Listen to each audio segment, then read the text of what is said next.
اس طریقے سے وہ اعتراض کرتے تھے. اب اگلی آیت میں دوسرے اعتراض کو ایڈریس کیا جا رہا ہے ابراہیمی قبلے کے حوالے سے. وہ تو ہم سورۃ البقرہ میں پڑھ چکے ہیں نا کہ اللہ تعالیٰ نے جو ہے وہ قبلے کو چینج کیا. 17 مہینے کے لیے بیت المقدس تھا مدینہ شریف میں، اور پھر بعد میں بیت اللہ ہوا. تو وہ اس لیے کہ یہ آپس میں چیما گوئیاں کرتے تھے یہودی کہ اگر یہ ابراہیمی نبی ہوتا تو پھر مکے کی طرف منہ کر کے نماز پڑھتا. اللہ تعالیٰ نے 17 مہینے اس لیے پڑھائی کہ تاکہ جاتے ہی کوئی بڑا کنفلکٹ نہ کھڑا ہو. مدینے میں یہودیوں کا غلبہ تھا تو ان کے ساتھ ایک کامن ٹرم کے طور پر بیت المقدس کی طرف نماز پڑھی گئی 17 مہینے. لیکن ہوا یہ کہ ان 17 مہینے میں وہ اندر بیٹھ کے تو مذاق اڑاتے تھے مسلمانوں کا کہ یہ ابراہیمی کہتا ہے نا تو مکے کی طرف کیوں نہیں نماز پڑھتا. پھر اللہ تعالیٰ نے کہا سَيَقُولُ السُّفَهَاءُ، ان قریب یہ بیوقوف لوگ کہیں گے ان کا قبلہ کو چینج ہو گیا. حالانکہ اندر یہ بات کرتے ہیں جب ان کی بات پوری ہو گئی اب انہوں نے کہنا شروع کر دیا کہ دیکھو جی نواں قبلہ بنا لیا جی، انہوں نے قبلہ ہی بدل لیا. اس میں کہتے ہیں آٹا گوندنے ہلدی کیوں ہے. ابھی محاورہ ہے نا کہ آپ نے آٹا جب گوندنا ہے تو اس کے لیے ہلنا تو پڑے گا، بغیر ہلے ہوئے تو نہیں آٹا گوندا جائے گا. تو اللہ طرف ہمارا یہ بیوقوف لوگ ہیں، ان کو ان کے حال پہ چھوڑ دو، یہ کسی طرح بھی خوش نہیں ہوں گے. یہ اگر اللہ تعالیٰ ان کو سیٹسفائی نہیں کر رہا، کیونکہ اللہ کو پتا ہے میں اگر یہ کرتا ہوں تو یہ بہانہ لگائیں گے، یہ کرتا ہوں تو یہ بہانہ لگائیں گے، تو اب کیا کیا جائے، دونوں میں سے ایک آپشن لینا ہے. تو سر آپ بھی کوئی پابند نہیں کسی مولوی کو سمجھا سکے کہ قرآن میں لکھا ہے عمل کر. سب تو وڈا سمجھانے والا تو اللہ ہے نا. اللہ بھی کہہ رہا ہے کہ میں جو تمہیں کرنا ہے انہوں نے پھر کام پا چڑھنا ہے. تو ان کے حال ہے ٹینشن لو. اللہ کہتا ہے چھوڑ دو ان کو، بیوقوف لوگ ہیں. وَإِذَا خَاطَبَهُمُ الْجَاهِلُونَ قَالُوا سَلَامًا، جاہلوں سے جب کبھی بھی تمہارا کوئی معاملہ ہو تو سلام متارکت کر کے آگے چلے جاؤ. تو وہ ٹینشن پڑی ہوئی تھی. اللہ تعالیٰ نے قبلہ چینج کیا تو اب وہ یہی کہہ رہے تھے اچھا قبلہ چینج ہو گیا تو انہوں نے کہا کہ یہ تو مکہ کہاں سے آ گیا جی، قبلہ تو جو ہے وہ بیت المقدس ہے. تو اللہ تعالیٰ نے اس کا جواب دیا ہے. وہاں پر بھی آیا تھا یہاں پہ بھی ان اول بیت وضع للناس للذی ببکۃ مبارکا وہدی للعالمین، بے شک دنیا میں پہلا گھر جو اللہ نے مقرر کیا تھا لوگوں کے لیے کہ اس میں لوگ جا کے اللہ کی عبادت کریں، وہ ہے جو بکہ کے اندر ہے. یہ مکہ اور بکہ یہ دونوں ایک ہی شہر کے دو نام ہیں. اور یہ آپ پریکٹیکلی آپ تو بڑا آسان ہے سمجھنا. انڈیا میں ایک شہر ہے بامبے بھی کہتے ہیں اسے اور ممبئی بھی کہتے ہیں. میم سے بھی ہے اور با سے بھی ہے، جیسے مکہ میم سے بھی ہے اور با سے بھی. تو یہ دونوں پروننسیشن استعمال ہوتی تھی، مکہ اور بکہ. وَهُدًى لِّلْعَالَمِينَ، اور وہ سارے جہان والوں کے لیے ہدایت کا ایک روشن نشان ہے، ایک ذریعہ ہے. پوری کی پوری دنیا میں اللہ تعالیٰ نے اس کو مقرر کیا. اور اس کی تعمیر حضرت آدم علیہ السلام نے کی ہے. حضرت ابراہیم نے تو اس کی بنیادیں اٹھائی تھی نا. سورہ ابراہیم میں آتا ہے. تو ابراہیم سے پہلے بھی تو اتنی دنیا بات تھی، وہ کس طرح منہ کر کے نماز پڑھتی تھی؟ قبلے کی طرف ہی. بخاری اور مسلم دونوں میں حدیث ہے، نبی علیہ السلام سے ابو ذر غفاری نے پوچھا یا رسول اللہ سب سے پہلے اللہ تعالیٰ نے کون سی مسجد زمین میں تعمیر کروائی؟ تو نبی علیہ السلام نے فرمایا کہ خانہ کعبہ، بیت اللہ، مسجد الحرام. انہوں نے پوچھا اس کے بعد؟ تو نبی علیہ السلام نے فرمایا بیت المقدس، ایلیا میں، یروشلم کے اندر جو ہے. اور پھر انہوں نے پوچھا ان دونوں کے درمیان کتنا فاصلہ ہے یعنی تعمیر میں؟ تو نبی علیہ السلام نے فرمایا 40 سال. یعنی پہلے خانہ کعبہ بنایا گیا، اس کے 40 سال کے بعد وہ والا قبلہ جو مسلمانوں کا قبلہ اوسط ہے. ہم ویسے اسے قبلہ اول کہتے ہیں. دیکھیں پوری امت کے علماء پڑھے لکھے، حالانکہ ان کو اس بات کا پتہ ہے، اس کو قبلہ اول کا نام دیا ہوا ہے. سر قبلہ اول بھی خانہ کعبہ ہے اور قبلہ آخر بھی خانہ کعبہ ہے. بیت المقدس قبلہ اوسط ہے، صرف 17 مہینے کے لیے درمیان میں قبلہ تھا.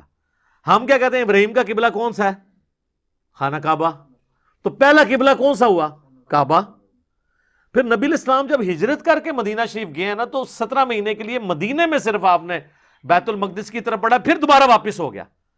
تو خانہ کعبہ قبلہ اول بھی کا خانہ کعبہ ہے، قبلہ آخر بھی خانہ کعبہ ہے. صرف قبلہ اوسط درمیانی قبلہ بیت المقدس ہے، ابراہیمی قبلہ کعبہ ہے. اور جب نبی علیہ السلام خانہ کعبہ شریف میں تھے تو آپ قبلے کی طرف منہ کر کے نماز پڑھتے تھے. ہاں اس میں کہتے ہیں کہ جی نبی علیہ السلام مستجاب دیوار کی طرف کھڑے ہوتے تھے. یعنی یہ پاکستان سے اگر آپ دیکھیں نا یوں تو اس کارنر میں حجر اسود ہے، یہاں پر مقام ابراہیم ہے اور یہاں پر حتیم ہے. تو حتیم کے بالکل اپوزٹ یہ والی جو دیوار ہے اسے مستجاب کہتے ہیں. اگر یہاں پہ آپ کھڑے ہونا تو آپ کا رخ دونوں قبلوں کی طرف ہو جاتا ہے، کیونکہ بیت المقدس اس طرف ہے، تو وہاں تو ایک کنفلکٹ نہیں آئے گا. اور اسی چیز کی وجہ سے حضرت عمر نے رسول اللہ کو مشورہ دیا کہ یا رسول اللہ آپ اپنا مصلی بدلیں، کیونکہ یہاں تو پھر بھی شک رہ سکتا ہے نا. تو بخاری مسلم میں آتا ہے حضرت عمر نے جب مشورہ دیا تو اللہ تعالیٰ نے آیت نازل کر دی وَاتَّخِذُوا مِن مَقَامِ إِبْرَاهِيمَ مُصَلًّى، ابراہیم کے کھڑے ہونے کی جگہ کو اپنا مصلی بناؤ. پھر نبی علیہ السلام یہاں سے شفٹ ہو کے یہاں آ گئے. اب جب یہاں آ گئے نا تو بیت المقدس تو ادھر ہی رہ گیا، بیت المقدس کی طرف، یہاں تو دونوں قبلوں کی طرف منہ تھا نا.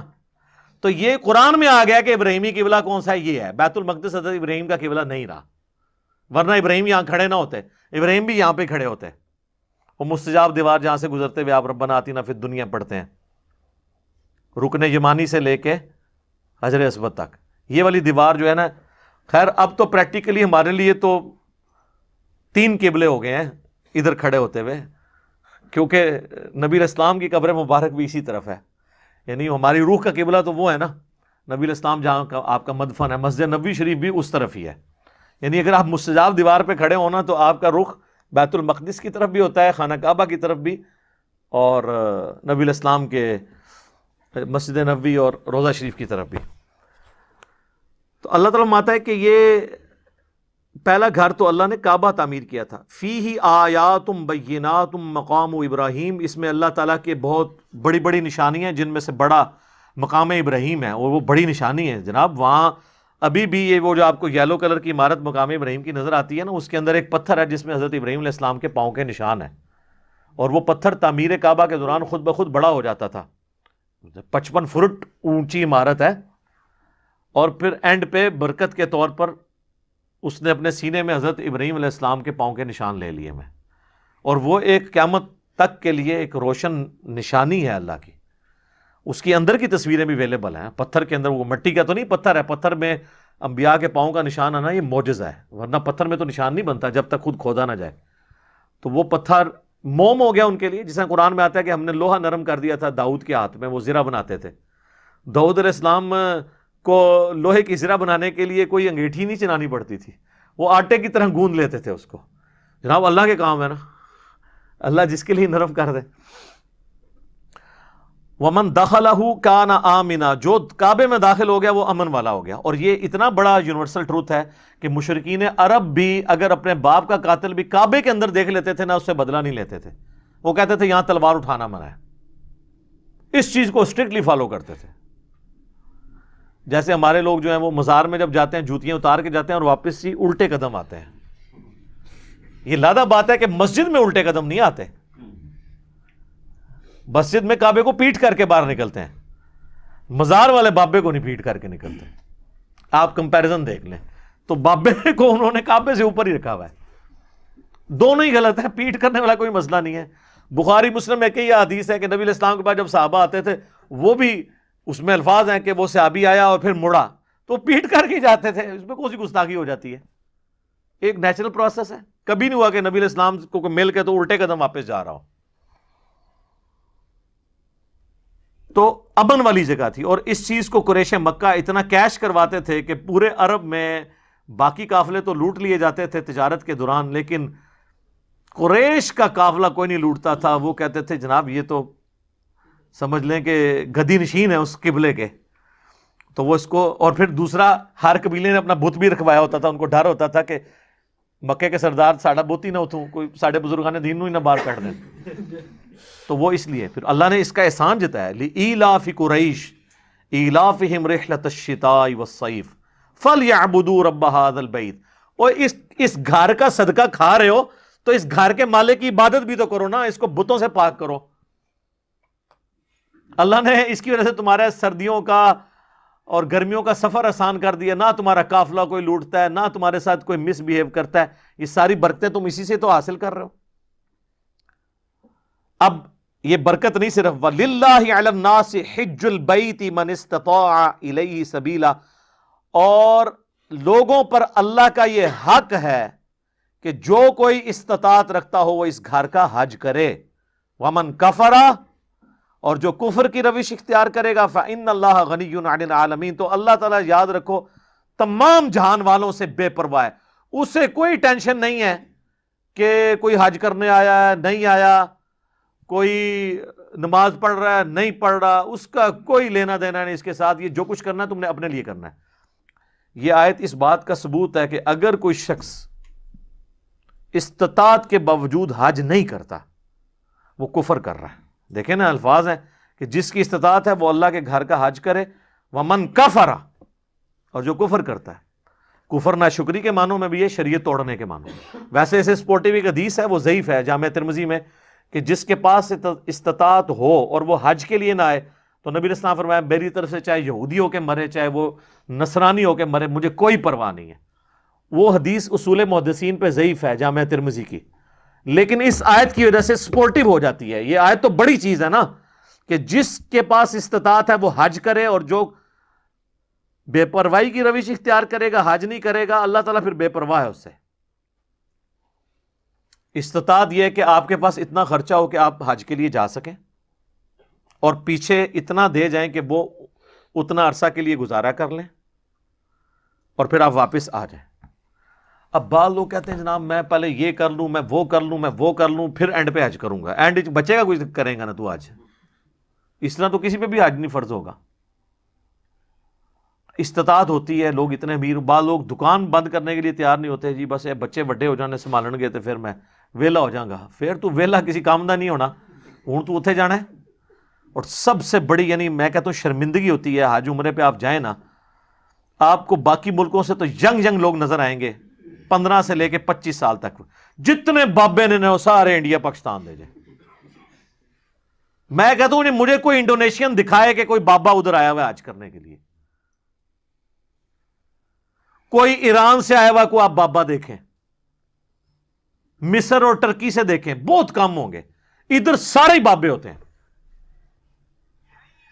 یہ ایٹیچیوڈ بالکل غلط ہے، یعنی اللہ کو سیریس لیں. اور میں آپ کو بتاؤں یہ تو اللہ کی طرف سے کتنی بڑی آزمائش آ گئی. اب تو لوگ کئی میرے اپنے جاننے والے ہیں جن کو پیچھے میں پڑا ہوا تھا کہ یار حج کرو حج کرو، اب جہاں مصیبت پڑ گئی یہ کورونا والی، اب وہ روتے ہیں کہ جی اللہ کو کیا منہ دکھائیں گے، ہمارے پاس چانس تھا، پیسے تھے، ہم نے نہیں اس وقت حج کیا، اب کرنا چاہ رہے ہیں. چلیں وہ جو مرضی بھی ہے صورتحال ہے، بہرحال ایک کہتے نا کہ وہ گنڈ تے لگ جاندی ہے نا، جب دھاگا ٹوٹ جائے نا تو جڑ تو جاتا ہے لیکن گنڈ تے آ جاتی، گنڈ تے آ گئی ہے. ٹھیک ہے جو بھی ہے اللہ کے سامنے آپ یہ بہانہ کر سکتے ہیں کہ وہ سعودی حکومت نے نہیں آنے دیا یہ وہ، لیکن آگے یہ سوال ہوگا کہ پہلے کتنے مریاس ہیں، پھر کیا کرو گے؟ تو یہ بہت سیریس ایشو ہے، حج کو معمولی نہیں سمجھنا چاہیے. حج کے اوپر میں نے ڈیٹیل لیکچر ریکارڈ کروا دیا ہے، مسئلہ 54A B C D. 54A مسئلہ عمرے کے طریقے پہ تھا، 54B حج کے طریقے پہ، 54C اور D جو ہے قبر رسول کی حاضری اور قبر رسول صلی اللہ علیہ وآلہ وسلم سے جڑے ہوئے عقائد اور نظریات کے ساتھ میں نے ڈیٹیل کے ساتھ گفتگو کی ہے. جسے شوق ہے تو وہ ضرور دیکھیں، ورنہ تو میں اس آیت پہ بھی اگر حج کے ایشوز ڈسکس کروں تو کافی زیادہ ٹائم لگ جائے گا.